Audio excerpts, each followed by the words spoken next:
Assalamualaikum warahmatullahi wabarakatuh. How are you, my smart student? Nice to meet you again in our class, in English class. Before we start our lesson today, let's pray together.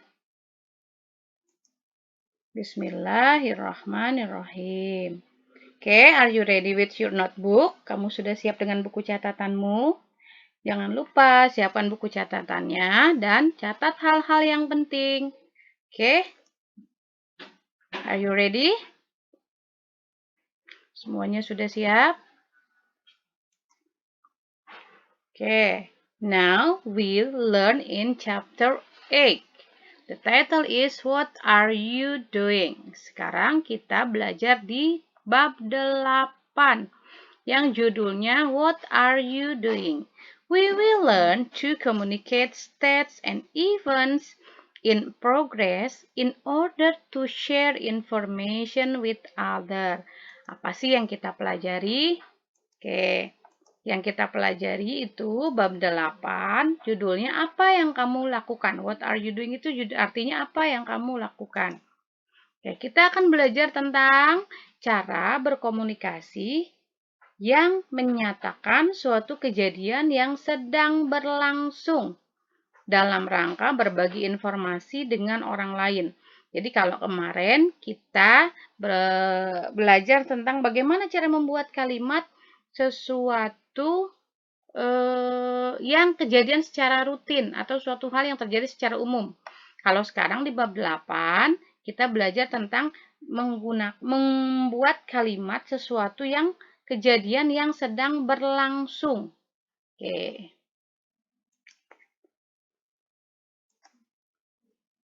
Oke, in the last meeting, kita belajar tentang ini.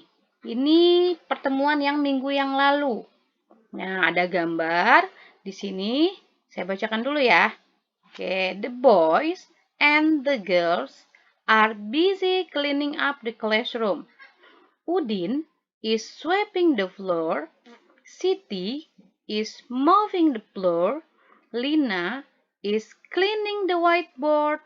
Edo is putting the books back into the shelf.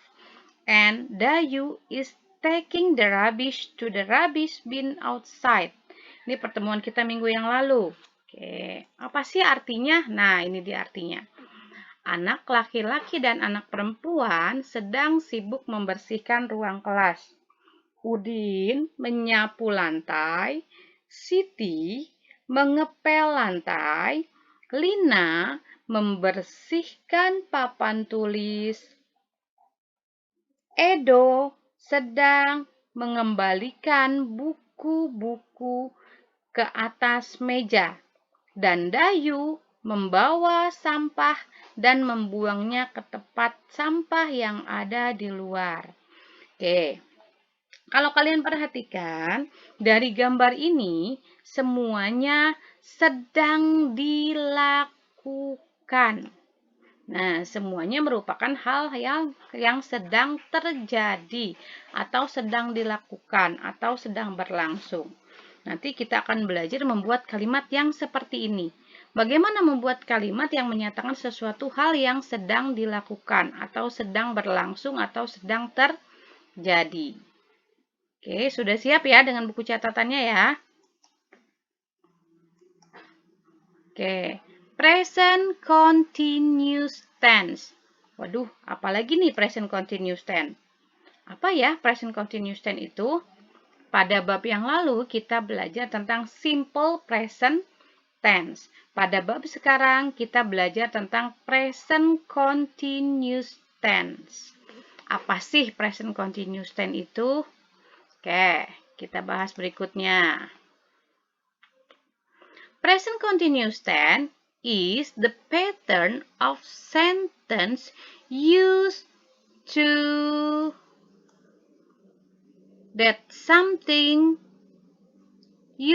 state that something in progress. Nah, jadi present continuous tense adalah pola kalimat dalam bahasa Inggris yang digunakan untuk menyatakan sesuatu yang sedang terjadi. Oke.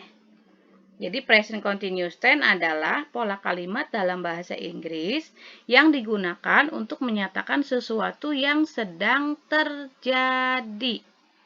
Jadi untuk menyatakan kalimat sesuatu yang sedang terjadi kita menggunakan present continuous tense. Kalau pada bab yang lalu kita belajar tentang simple present tense, yaitu menyatakan sesuatu yang merupakan kejadian yang rutin atau berlangsung secara umum. But before I explain about present continuous tense, I want to remind about to be. Tapi sebelum saya menjelaskan tentang present continuous tense, saya akan mengingatkan tentang to be. To be ini sudah kita pelajari di kelas 7. Oke, saya yakin semuanya bisa diingat atau dibuka lagi buku catatannya kelas 7. I want to remind about to be. Saya akan mengingatkan tentang to be. Oke. This is to be. To be pasangannya dengan subjek. Subjek I, you, they, we, he, she, it. Oke. I selalu berpasangan dengan M. Mereka soulmate. Kalau I pasangannya sama M, gak sama yang lain, soulmate. Saya sudah ingatkan itu ya, saya ingat. Saya ajari ini di kelas 7. I selalu berpasangan dengan M. You, they, we berpasangan dengan are. Bisa you are, bisa they are, bisa we are. Sedangkan he, she, it berpasangan dengan is. He is, she is, and it is. Oke, ini to be. Siapkan buku catatannya ya, jangan lupa dicatat lagi. Oke, masih pusing? Kalau masih pusing, nanti diulang-ulang lagi videonya sampai benar-benar dimengerti. Oke, to be berhubungan dengan subjek. I am, you are, they are, we are, he is, she is, and it is. I, saya, you, kamu, they, mereka, we, kami, he, dianya untuk laki-laki, she, dianya untuk perempuan, dan it untuk hewan dan benda. Oke.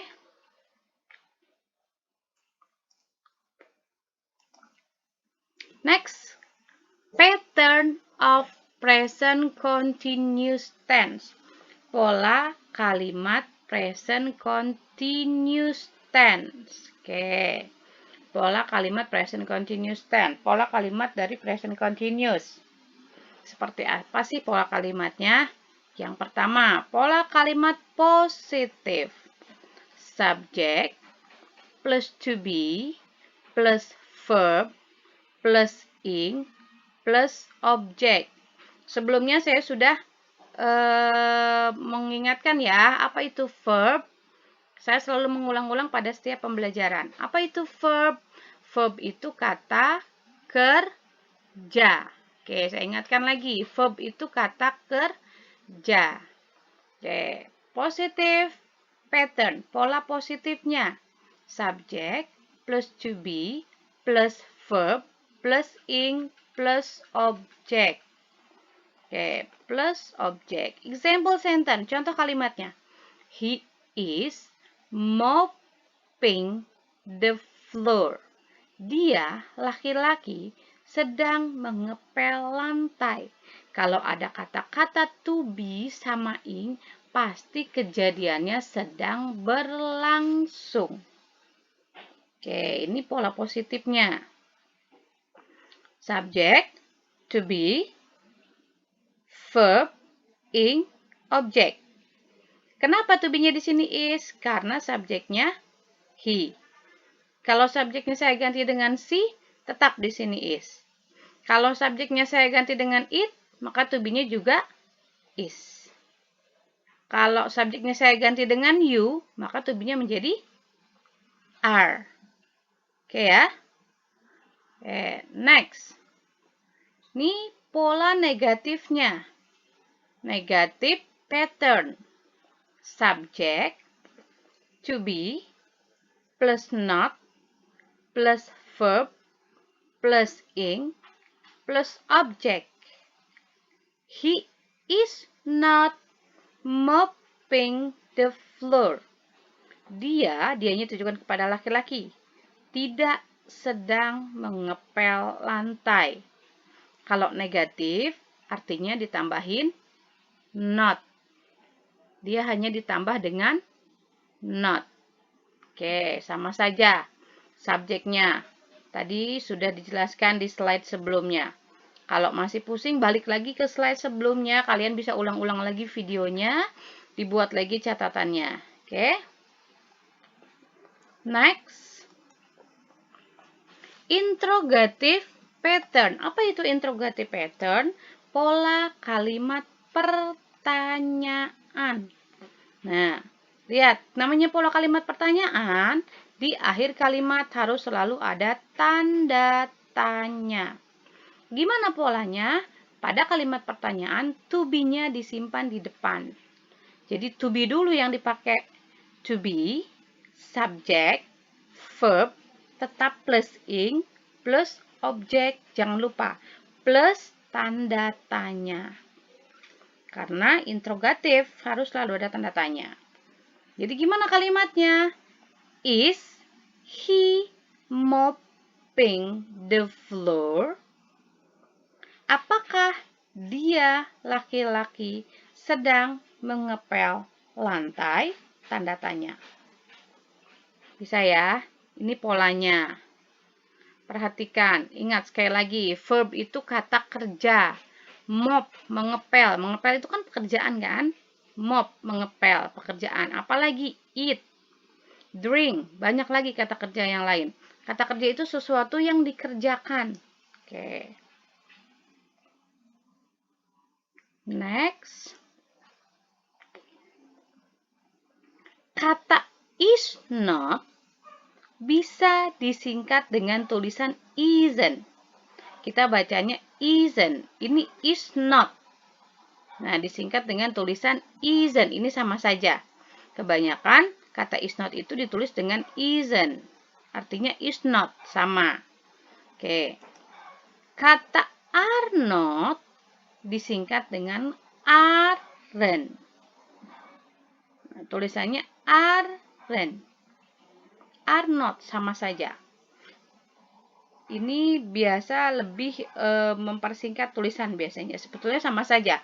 Is not, isn't, are not, aren't itu sama. Jadi kalau kalian pakai salah satunya juga boleh. Oke. Next. Untuk yang interrogative pattern, untuk yang pola interrogatif, to be plus subject plus verb plus ing plus object plus interrogative. Untuk pola kalimat yang interrogatif, yang kalimat pertanyaan, is he mopping the floor? Apakah dia sedang mengepel lantai? Nah, untuk responnya ada dua respon, ada dua jawaban. Oke, kalau responnya positif, yang iya, jadi kalau responnya positif, maka jawabannya yes, he is mopping the floor. Nih, kenapa ini P-nya 2 di sini P-nya 1? Karena di sini terpisah-pisah. Kalau kalimatnya saya sambung berarti P-nya 2. Yes, he is mopping the floor. Kalau jawabannya positif, kalau jawabannya iya. Tapi kalau jawabannya tidak, maka bagaimana jawabannya? Nih, jawabannya kalau tidak. No, he is not. He is not, tadi kan sudah saya katakan bisa disingkat dengan isn't. Jadi kalau jawabannya negatif, no, he isn't mopping the floor. Oke? Bisa kan? Mudah? Mudah sekali saya rasa. Kalian tinggal mengulang-ulang videonya saja kalau masih belum mengerti. Terus diulang sampai mengerti, buat lagi di catatan, Oke? Mudah kan? Saya yakin sangat mudah. Semuanya sudah bisa mengerti. Asalkan kalian mau mengulang, mempelajari lagi. Oke.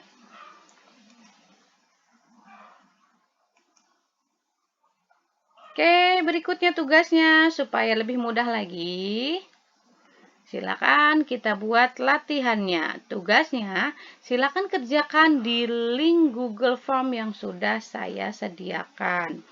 Oke, link absen dan tugasnya ada di sini. Silakan klik langsung pada link ini ataupun nanti dibagikan di lewat WhatsApp-nya.